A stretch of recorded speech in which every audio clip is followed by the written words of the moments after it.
ملتان سمیت ملک بھر میں غیر قانونی طور پر مقیم غیر ملکیوں کے خلاف کریک ڈاؤن جاری۔ شہر میں انتظامیہ اور پولیس کا آپریشن چوتھے روز بھی جاری رہا۔ گزشتہ 3 روز میں 112 غیر ملکی باشندوں کی شناخت کی گئی۔ ملتان سمیت ملک بھر میں غیر قانونی طور پر مقیم غیر ملکیوں کے خلاف کریک ڈاؤن جاری ہے۔ شہر میں انتظامیہ اور پولیس کا آپریشن چوتھے روز بھی جاری رہا۔ گزشتہ 3 روز میں 112 غیر ملکی باشندوں کی شناخت کی گئی ہے۔ ملتان میں غیر قانونی رہائش پذیر غیر ملکیوں کے خلاف آپریشن کا چوتھا روز۔ گزشتہ 3 روز کے دوران 112 افراد کی شناخت چیک کی گئی۔ ہولڈنگ سینٹر میں اب تک صرف ایک افغانی شہری کو لایا گیا، جس کی شناخت 24 سالہ سکندر کے نام سے ہوئی۔ ملتان میں پولیس کی طرف سے 85 افراد کو ہولڈنگ کیمپ لایا گیا۔ رہائش کی دستاویزات فراہم کرنے پر ان افراد کو ہولڈنگ سینٹر سے واپس بھیج دیا گیا۔ ہولڈنگ کیمپ میں اب تک 85 افراد کی بایو میٹرک ویریفیکیشن کی جا چکی ہے۔ ملتان شہر میں زیادہ تر غیر ملکی اپنی رہائش گاہوں پر موجود نہیں۔ مختلف علاقوں میں پولیس کی خصوصی ٹیمیں تلاش میں مصروف ہیں۔ پولیس حکام کا کہنا تھا کہ شہر میں غیر قانونی مقیم غیر ملکیوں کے خلاف کریک ڈاؤن جاری رہے گا۔ کیمرامین کامران کے ساتھ احمد خان، روہی، ملتان۔ اور اب بات کریں گے ملک بھر میں بڑھتی ہوئی اسموگ کی۔ اسموگ پھیپھڑوں کے ساتھ آنکھوں کو بھی متاثر کرتا ہے۔ شہری غیر ضروری گھروں سے نہ نکلے، احتیاط کے لیے آنکھوں پر چشمہ بھی لگائیں۔ اسموگ پھیپھڑوں کے ساتھ آنکھوں کے لیے بھی نقصان دہ ہے۔ ڈاکٹروں کا کہنا ہے کہ اسموگ سے آنکھیں خشک اور لال ہو جاتی ہیں۔ اسموگ میں غیر ضروری گھروں سے نہ نکلیں۔ اسموگ کا جو تعلق ہے آنکھوں سے وہ یہ ہے کہ جب یہ شروع ہوتی ہے تو تھوڑی سی احتیاط اگر کر لیں تو ہم پریشانی سے بچ سکتے ہیں۔ جو ڈرائیو کرنے والے ہیں، موٹر سائیکل چلانے والے ہیں، چشمہ لگائیں اور آنکھوں کو جب اپنا سفر مکمل کریں تازے پانی کی چھینٹیں لگائیں۔ اس سے ہوتا یوں ہے کہ آنکھوں میں الرجی جو ہے اور بلرنگ آف دا ویژن جو ہے اور ریڈنس ہو جاتی ہے۔ اور اب بات کریں گے بڑھتی ہوئی مہنگائی کی۔ ملتان انتظامیہ خود ساختہ مہنگائی روکنے میں ناکام ہے۔ ایل پی جی مافیا دونوں ہاتھوں سے شہریوں کو لوٹنے میں مصروف ہیں۔ سرکاری اور ریٹ پر دھجیاں اڑا دی گئی ہیں۔ دکاندار من مانے دام وصول کرنے لگے ہیں۔ ملتان میں ایل پی جی مافیا سرگرم، دکاندار من مانے ریٹ وصول کرنے لگے۔ 1 نومبر کو ایل پی جی کی قیمت 10 روپے کم ہو کر 251 روپے مقرر کی گئی۔ اب ری فلنگ سٹیشنز پر 260 سے 270 روپے فی کلو فروخت کی جا رہی ہے۔ شہریوں کا کہنا تھا کہ سوئی گیس دستیاب نہیں، مجبوری کے تحت مہنگی ایل پی جی استعمال کرتے ہیں، وہ بھی سرکاری قیمت پر نہیں ملتی۔ مہنگائی اتنی ہے، 10 گراتے ہیں تو 40 آگے ریٹ بڑھا دیتے ہیں، 1 کو پھر 10 گرائیں گے تو آگے 30 پھر بڑھا دیں گے۔ ہم پریشان ہیں، گھروں میں گیس نہیں آ رہا، اب پریشانی سے اتنا ریٹ اتنا تیز ہوا ہے تو کیا کریں ہم؟ اب ظاہری بات ہے ڈلوانا ہے، پر حکومت کچھ کرے، آپ کی مہربانی ہے۔ رکشہ ڈرائیوروں کا کہنا تھا کہ حکومت 1 ماہ میں ایل پی جی کی قیمت 10 روپے کم کرتی ہے تو اگلے ماہ 20 روپے بڑھا دیتی ہے، جس کا کبھی فائدہ نہیں، نقصان ہی ہوتا ہے۔ عوام کو ہی پاگل بنا رکھا ہے۔ جب ریٹ بڑھانا ہوتا ہے تو 40 روپے، 50 روپے، 30 روپے بڑھا دیتے ہیں، اور جب کم کرنا ہوتا ہے 3 روپے کم کر دیے کلو کے پیچھے، یا 20 روپے کلو کے پیچھے کم کر دیے، یا 10 روپے کلو کے پیچھے کم کر دیے۔ شہریوں نے اعلیٰ حکام سے ایل پی جی کی قیمت کم کرانے کا مطالبہ کر دیا۔ کیمرامین محمد اسیب کے ساتھ شکیل سلطان، ملتان۔ اب آپ کو بتائیں کہ کنوارے ہو جائیں خبردار، شادی کی تقریبات میں ون ڈش اور اوقات کار کی پابندی پر عمل درآمد کا حکم آ گیا ہے۔ وزیر اعلیٰ پنجاب سید محسن رضا نقوی نے کمشنرز اور ڈپٹی کمشنرز کو ہدایات بھی جاری کر دی ہیں۔ وزیر اعلیٰ پنجاب محسن نقوی نے شادی میں ون ڈش اور اوقات کار کی خلاف ورزی کا نوٹس لے لیا۔ عمل درآمد کروانے کے لیے کمشنرز و ڈپٹی کمشنرز کو ہدایات جاری کر دیں۔ ان کا کہنا تھا کہ ون ڈش اور رات 10 بجے کے اوقات کار پر سختی سے عمل کروایا جائے۔ وزیر اعلیٰ پنجاب محسن نقوی کا کہنا تھا کہ فارم ہاؤسز میں ہونے والی شادی کی تقریبات میں بھی ون ڈش اور اوقات کار کی پابندی ہوگی۔ خلاف ورزی پر بلا امتیاز کارروائی کی جائے گی۔ وزیر اعلیٰ پنجاب محسن نقوی کا مزید کہنا تھا کہ پابندی کی خلاف ورزی پر کوئی رعایت نہیں برتی جائے گی۔ روہی کی خبر پر ایکشن۔ مظفر گڑھ میں مسافروں کی سنی گئی۔ Secretary R T A Sanaullah ریاض کا اوور چارجنگ پر ٹرانسپورٹرز کے خلاف کریک ڈاؤن، زائد کرایہ واپس کرا دیا۔ مظفر گڑھ میں اوور چارجنگ کرنے والے ٹرانسپورٹرز کی شامت، secretary D R T A Sanaullah Riaz نے کارروائیاں شروع کر دی، زائد کرایہ مسافروں کو واپس دلوا دیا۔ ان کا کہنا تھا کہ مسافر شکایت کی صورت میں براہ راست ان سے رابطہ کریں۔ زائد کرایہ وصول کرنے والے ٹرانسپورٹرز کی گاڑیاں بند کی جا رہی ہیں۔ جو اوور چارج کرتے ہیں ان کے خلاف گاڑیوں کے خلاف کارروائی کرتے ہیں تاکہ عوام کو زیادہ سے زیادہ ریلیف مل سکے۔ میں اور میری ٹیم اس ٹائم موجود ہے فیلڈ میں، ہم ڈیلی بیسس پر نکلتے ہیں۔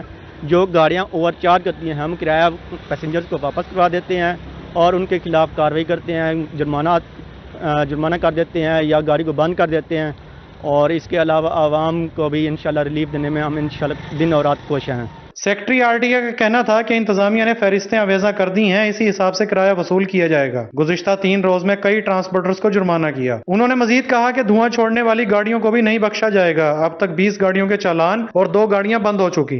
डेली बेसिस पर हम ये हमारी टीम चेक करती रहती है, जो ज़्यादा धुआं छोड़ रही होती है हम उसको विक्स स्टेशन हमारा मुजफ्फरगढ़ में मौजूद है, हम विक्स पर रेफर कर देते हैं ताकि वहाँ से ये फिटनेस सर्टिफिकेट प्रॉपर तरीके से लेकर आए, ताकि हम जो स्मोक का बहस बन रही है ना, ताकि हम स्मोक को कम से कम, यानी कि हमारे पंजाब में जो बहुत बड़ा इशू है स्मोक का, इसको हम कंट्रोल करने में दिन रात में गाड़ियों के खिलाफ कार्रवाई करते हैं। मुसाफिरों का कहना था कि सेक्रेटरी आरटीए की कार्रवाइयां खुशाइंदा, इन्हें मुस्तकिल बुनियादों पर यह कार्रवाइयां जारी रखनी चाहिए। कैमरा टीम के हमरा आमिर डोगर, रोही, मुजफ्फरगढ़। बहावलपुर विक्टोरिया अस्पताल की ओपीडी फार्मेसी में अद्वियात फिर शॉर्ट हो गई। अस्पताल इंतजामिया के दावे के बावजूद फार्मेसी से खांसी, बुखार और बच्चों की बेशतर अद्वियात खत्म हो गई। विक्टोरिया अस्पताल की ओपीडी फार्मेसी में इंतजामिया के दावों के बावजूद अद्वियात फिर शॉर्ट। फार्मेसी से खांसी, बुखार और बच्चों की बेशतर अद्वियात खत्म हो गईं। ऑपरेशन के दौरान इस्तेमाल होने वाली दर्द की अद्वियात भी नहीं मिल रही। बच्चों के साथ दूर दराज से आई खवातीन दवा न मिलने से परेशान हैं। खवातीन कहती हैं कि 3 रोज से अस्पताल आ रहे हैं, ऑपरेशन के लिए दवा दस्तयाब नहीं। बच्चों के लिए खांसी और बुखार के सिरप भी नहीं मिल रहे। सिरप्स होते हैं ना, वो नहीं मिलते, अक्सर गोलियां भी नहीं मिलती, कहते नहीं है मेडिसिन, कहते बाहर से लेते हैं, बाहर से लेनी पड़ेगी। डॉक्टर ने खुद कहा कि आपको बाहर से लेनी पड़ेगी। मैं ठीक है, आप लिख दें, हम बाहर से ले लेंगे। ऑपरेशन का मसला है, ऑपरेशन को दर्द हो रहे में दवाई लेने की, उन्होंने कहा नहीं है दवाई। हम इतने किराए भर के भी आते हैं, फिर भी हमें तीसरी मरतबा आए हैं, नहीं दे रहे हैं दवाई। शहरियों का कहना था कि फार्मेसी स्टाफ आधी अद्वियात मार्केट से लेने का कह रहा है। दूर दराज से यहां आने के बाद मार्केट से महंगी अद्वियात नहीं खरीद सकते। दूसरी तरफ अस्पताल इंतजामिया का मौक़िफ़ है कि अद्वियात की किल्लत आर्जी है। कुछ अद्वियात ड्रग टेस्टिंग के लिए भेजी गई हैं, अप्रूवल के बाद दस्तयाब होंगी। इन्फेक्शन और दर्द की अद्वियात भी फार्मेसी पर जल्द आ जाएंगी। इतना चाहूँ तो आदन बाहर वञो, अंदरू डॉक्टर कने वञो तो आदन इथां दिए वञो घिनो वञ, इतना जने वेंदो गुहूंदी काली साकु दवाई देवन मुफ्त सारे इलाज के ते। विक्टोरिया अस्पताल में 2 हफ्ते पहले आउटडोर फार्मेसी के लिए अद्वियात खरीदी गई थी।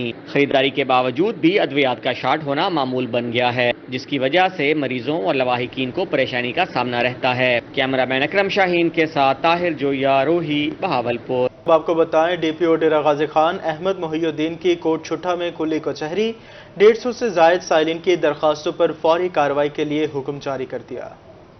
साइलिन को दहलीज पर इंसाफ फराहमी के लिए डीपीओ डीजी खान अहमद मोहिउद्दीन ने कोटछुट्टा में खुली कचहरी लगाई और साइलिन के मसाइल सुने। उनका कहना था कि खुली कचहरी लगाने का मकसद लोगों को ज्यादा से ज्यादा रिलीफ देना है।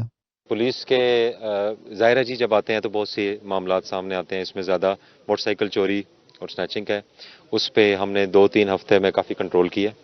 जो है इसमें कुछ 1-2 गैंग पकड़े भी गए हैं, कुछ लोग पकड़े गए हैं जिनकी रिकवर जिनको नहीं मिले हैं या उनके अभी तक कोई वो नहीं हुआ।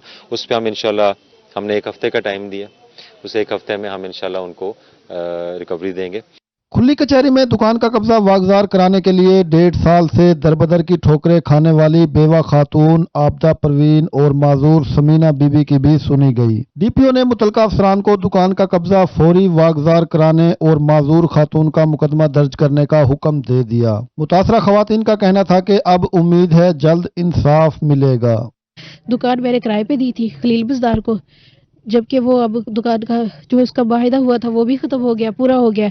अब वो दुकान खाली करने का नाम नहीं ले रहा। अब मेरे डीपीओ को भी दरखास्त दी है, उसने डीएसपी की दरखास्त कर दी है, दे दी है कि अब इसका कब्जा इसको दिलवाया जाए। डीपीओ साहब हां मैं पेश थईया हूं के तरीकार देसो सरकार वे जिवें आखसो तो सरकार देसो मेहरबानी हुआ के थी वैसी मैं के मेरे देखो चाहे यतीम बच्चन मेरा कोई आसरा काई नहीं, मेरे यतीम बालन जमीन खसेंदा वद जोर नाल सतार खाक।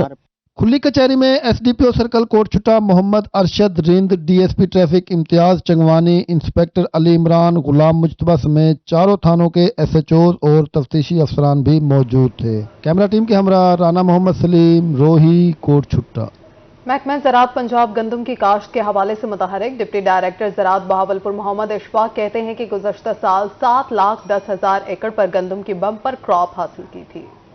बहावलपुर का शुमार ज़राई लिहाज से पंजाब के जरखेज अजला में होता है। बहावलपुर डिवीजन से कपास और गंदम की बहुत भारी मिकदार हासिल होती है। डिप्टी डायरेक्टर ज़राअत कहते हैं कि हुकूमत पंजाब ने इस साल भी बहावलपुर को गंदम की बिजाई का बड़ा टारगेट दिया है। पिछले साल हमारी वीट की क्रॉप बम्पर क्रॉप थी और हमारा 7,10,000 का टारगेट था जो हमने सक्सेसफुली अचीव कर लिया था। और माशाल्लाह पिछले साल हमारी जो डिस्ट्रिक्ट की एवरेज पैदावार थी वो 37.1 मन थी। मोहम्मद इशफाक का कहना है कि महकमा ज़राअत गंदम की बेहतर फसल के हुसूल के लिए किसानों की बेहतर रहनुमाई कर रहा है। गंदम की बेहतर और ज्यादा पैदावार के हुसूल के लिए महकमा ज़राअत के अफसरान 4 उसूल अपनाने का बताते हैं। इस साल भी इसी तरह हमारा टारगेट है जो एकड़ेज का वो 7,11,000 एकड़ का है जो हम अल्हम्दुलिल्लाह बड़े कंफर्टेबली अचीव कर लेंगे क्योंकि वीट की प्राइस बेहतर है, फार्मर को कन्विंस भी किया जा रहा है और फार्मर लगा भी रहा है। और इस दफ़ा गवर्नमेंट ऑफ पंजाब ने जो हमें पर एकड़ पैदावार का टारगेट दिया है वो है 45 मन। महकमा ज़राअत ने गुज़श्ता साल का टारगेट हासिल करने के बाद इस मरतबा भी टारगेट हासिल कर लेने का अंदिया दिया है। कैमरामैन अकरम शाहीन के साथ महमूद ज़हीर, रूही न्यूज़, बहावलपुर। अब आपको बताएं, पेस्ट डिपार्टमेंट ज़राअत के फ़रोग़ के लिए मुतहरिक हो गया। बहावलपुर में नए पेस्टिसाइड डीलर्स की ट्रेनिंग। रहीम यार खान के in service agriculture training institute में भी 15 रोज़ा तरबियती वर्कशॉप का इनेकाद हो गया। महकमा ज़राअत बहावलपुर का पेस्ट डिपार्टमेंट मुतहर्रिक। नए पेस्टिसाइड डीलर्स के लिए ट्रेनिंग का इनेकाद। ज़राअत ऑफिसर का कहना था कि ट्रेनिंग का मकसद ज़राअत को फरोग देना है। काश्तकारों का कहना था कि ट्रेनिंग से रहनुमाई समेत दीगर फायदे होंगे। रहीम यार खान में पेस्टिसाइड डीलर्स की 15 रोज़ा तरबीती वर्कशॉप शुरू हो गई। ज़राई माहिरीन ने शुरा को लेक्चर्स दिए और बीमारियों के कंट्रोल, सब्जियों और बागात के बारे में आगाही फराहम की। इकरार हुसैन का कहना था कि तरबीती वर्कशॉप से पेस्टिसाइड डीलर्स की कारकर्दगी में मजीद बेहतरी आएगी। आगे बढ़ते हुए बात करें, दुनियापुर में अदबी शख्सियत इरफान फरहत की जानिब से खूबसूरत मुशायरा का एहतमाम। मुल्क भर से शौरा कराम की शिरकत। जाहिद फखरी, अजहर फराग, ईमानुल्लाह, बुशरा नाज, अमन शहजादी, फैसल खयाम और दिगर शायरों ने अपना अपना कलाम पेश करके तकरीब को 4 चांद लगा दिए। दुनियापुर में अदबी शख्सियत इरफान फरहत की जानिब से खूबसूरत मुशायरे का एहतमाम किया गया। मुल्क भर से शौरा कराम की शिरकत थी। दुनियापुर में खूबसूरत मुशायरे का एहतमाम किया गया। रंगारंग तकरीब में मुल्क भर से शोरा कराम शरीक हुए और अपने खूबसूरत कलाम से महफिल को 4 चांद लगा दिए। मुशायरे में सिविल सोसाइटी, ताजर और वकला ने भरपूर शिरकत की। शोरा कराम में जाहिद फखरी, अजहर फराग, अमानुल्लाह, बुशरा नाज, अमन शहजादी, फैसल खयाम और दीगर शायरों ने अपना अपना कलाम पेश करके समा बांध दिया। शहरियों का कहना था कि अदब से ताल्लुक रखने वालों की तफरीह के लिए इस तरह के मुशायरे होते रहने चाहिए। कैमरा टीम के हमरा मोहम्मद याकूब ताहिर, रोही, दुनियापुर। सर्दियों का आगाज होने से पहले ही मुल्तान में लुंडा मार्केट सज गए। तमाम इकसाम के गर्म कपड़े और जूते लुंडा मार्केट में दस्तयाब हैं, मगर महंगाई की वजह से दुकानदार ग्राहकों के मुंतजिर दिखाई देते हैं। मुल्तान में महंगाई का जिन बेकाबू। सर्दियों के आगाज से पहले ही लंडा गरीब की पहुंच से दूर हो गया। शहरी कहते हैं कि आटे, दाल और घी के मसाइल से अभी नहीं निकले और अब इन सस्ती चीजों को भी महंगा कर दिया गया। बस कुछ बच्चों के लिए ले रहे हैं, कुछ को बाद में ले लेंगे, ऐसे तो बाजार पूरा नहीं हो रहा। लंडा मार्केट के दुकानदार भी महंगाई से शदीद परेशान नजर आए। उनका कहना था कि इस कदर महंगाई में जहाँ चीज की कीमतों को पर लगे हुए हैं, वहीं टैक्स लगने की वजह से लंडे की कीमतों में भी इजाफा हो गया। कम आते और माल भी महंगा हुए है। ये डॉलर की अक्सर डॉलर के हिसाब से आते हैं और पेट्रोल भी महंगा है, तो माल जो है ना बहुत महंगा हुई है। कारोबार का भी खास मजा नहीं है, मुल्क की हालात भी तुम्हारे सामने है, तो काम का खास मजा नहीं है। शहरियों और दुकानदारों ने हुकूमत से मुतालबा किया है कि गर्म मलबूसात को सस्ता करके आम शहरियों को पहुंच में लाया जाए। कैमरामैन मोहम्मद ताहिर के साथ ओन अब्बास, रोही, मुल्तान। डीजू खान में पंजाब भर के सेंटर्स ऑफ एक्सीलेंस के माबैन सालाना स्पोर्ट्स गाला का इनेकाद। डिप्टी कमिश्नर महर शाह जमान लग इख्तितामी तकरीब के मेहमान खसूसी थे। डेरा गाजी खान के बॉयज सेंटर ऑफ एक्सीलेंस में सालाना स्पोर्ट्स गाला सजाया गया, जिसमें पंजाब भर के सेंटर्स ऑफ एक्सीलेंस की टीमों ने हिस्सा लिया। इख्तितामी तकरीब में डिप्टी कमिश्नर महर शाहिद जमान लक ने फातिह टीमों, खिलाड़ियों और मेहमानों में ट्रॉफियां, शील्ड्स, इनामात तकसीम किए। डिप्टी कमिश्नर का तकरीब के शुरका से खिताब करते हुए कहना था कि स्पोर्ट्स के बगैर तालीम मुकम्मल नहीं होती। खेल से खुद एतमादी और कुव्वत फैसला पैदा होती है। खेल और दीगर मुस्बत गर्मियों को फरोग देने के लिए हर मुमकिन किरदार अदा करेंगे। ये हमारी वैल्यूज के बारे में बता रही है, ये हमारे अंदर क्या इनकुलकेट कर रही है, डिसिप्लिन क्रिएट कर रही है, ये हमें ہمیں یہ ٹالرنس کا سبق دے رہی ہیں کہ ہم جیتنے اور ہارنے کے بعد ہم ایک ہیں اور ہم نے بڑھنا ہے، اپنے گولز کو سیٹ کرنا ہے، گول کو اچیو کرنا ہے۔ 5 روزہ سپورٹس گالا میں پنجاب کے 12 بوائز و گرلز سینٹرز آف ایکسیلنس کے 800 بچوں نے حصہ لیا۔ بوائز کی 200 میٹر دوڑ اور گرلز کرکٹ میں میزبان centre of excellence D G Khan champion رہا۔ رسا کشی میں جڑا والا فاتح رہا، جبکہ نیٹ بال میں سیالکوٹ نے کامیابی حاصل کی۔ میں نے 100 میٹر میں بھی گولڈ میڈل حاصل کیا ہے اور 200 میٹر میں بھی دوسری پوزیشن حاصل کی ہے۔ یہ ایک اللہ تعالیٰ کی طرف سے ہے اور یہ میری ایک محنت بھی ہے اور ہمارے جو سب ٹیچر ہیں ان سب کی یہ محنت ہے۔ ایڈیشنل ڈپٹی کمشنر جنرل محمد اسد چانڈیا، دانش اتھارٹی پنجاب کی عفت نیازی، سیکرٹری تعلیمی board Abdul Rahman Rashid, principles officer Shah, Shabnam Haseeb, colonel retired Asif Saleem, Abdul Wahid کیسرانی، board of governor کے اراکین، ملک احمد بخش بھاپا، پروفیسر محمد صادق سمیت شیخ امجد حسین، شیخ محمد اکرم، ایاز شاہ، اساتذہ، طلبہ و طالبات، والدین اور سول سوسائٹی کے اراکین بھی تقریب میں شریک تھے۔ کیمرہ مین مجتبیٰ سرور کے ساتھ Ashir Ashfaq, Rohi Dera Ghazi Khan. South Punjab schools Olympics کی مشعل وہاڑی پہنچ گئی۔ Government model higher secondary school میں خوبصورت تقریب سجائی گئی، جہاں ڈانچی اور گھڑا ڈانس کا شاندار مظاہرہ کیا گیا۔ Government model higher secondary school Vehari میں ساؤتھ پنجاب مشعل اولمپک کے حوالے سے شاندار تقریب سجائی گئی۔ Additional deputy commissioner general Abdul Jabbar بطور مہمان خصوصی شریک ہوئے۔ ان کا کہنا تھا کہ اسکول اولمپکس کا انعقاد سے کھیلوں کو فروغ ملے گا۔ کہ ہمارے بچے بڑے ہی ٹیلنٹڈ ہیں، ہم نے اپنے بچوں کو کتابی کیڑے نہیں بنانا، ان کی مینٹل اور فزیکل فٹنس دونوں پہ توجہ دینی ہے کہ نہ صرف وہ کھیلوں کے میدان میں بلکہ جتنی بھی ایکسٹرا کریکولر ایکٹیویٹیز ہیں اس میں بھرپور اپنا کردار ادا کریں، اچھے شہری بنیں، اچھے اسٹوڈنٹ بنیں اور اس ملک کا نام روشن کریں۔ سی ای او ایجوکیشن چودھری محمد سعید کا کہنا تھا کہ نگراں وزیر اعلیٰ پنجاب سید محسن نقوی کے ویژن کے مطابق اسکولوں میں کھیلوں کے فروغ کے لیے ٹھوس اقدامات کیے جا رہے ہیں۔ اسکولز اولمپک مشعل وہاڑی لانے کا مقصد طلباء و طالبات میں کھیلوں کے حوالے سے تحریک پیدا کرنا ہے۔ سابق ایم پی میاں ثاقب خورشید کا کہنا تھا کہ اسکول اولمپکس مشعل مختلف اضلاع کا سفر کرتے ہوئے وہاڑی پہنچی، اب یہاں سے بہاول نگر کے حوالے کر دی گئی۔ اس موقع پر قومی ہاکی ٹیم کے گول کیپر عبداللہ اشتیاق اور قومی کھلاڑی سہیل منظور بھی موجود تھے۔ ڈاچی اور گھڑ ڈانس نے تقریب کو 4 چاند لگا دیے۔ تقریب کے اختتام پر اسکول اولمپکس مشعل ضلع بہاولپور کے حوالے کر دی گئی۔ کیمرہ ٹیم کے ساتھ حافظ صالح محمد، روہی، وہاڑی۔ اس رپورٹ کے ساتھ ہی نیوز بلیٹن سے فی الوقت اتنا ہی۔ مزید اپڈیٹس کے لیے دیکھتے رہیے روہی، کیونکہ ہم کرتے ہیں بات اس وقت۔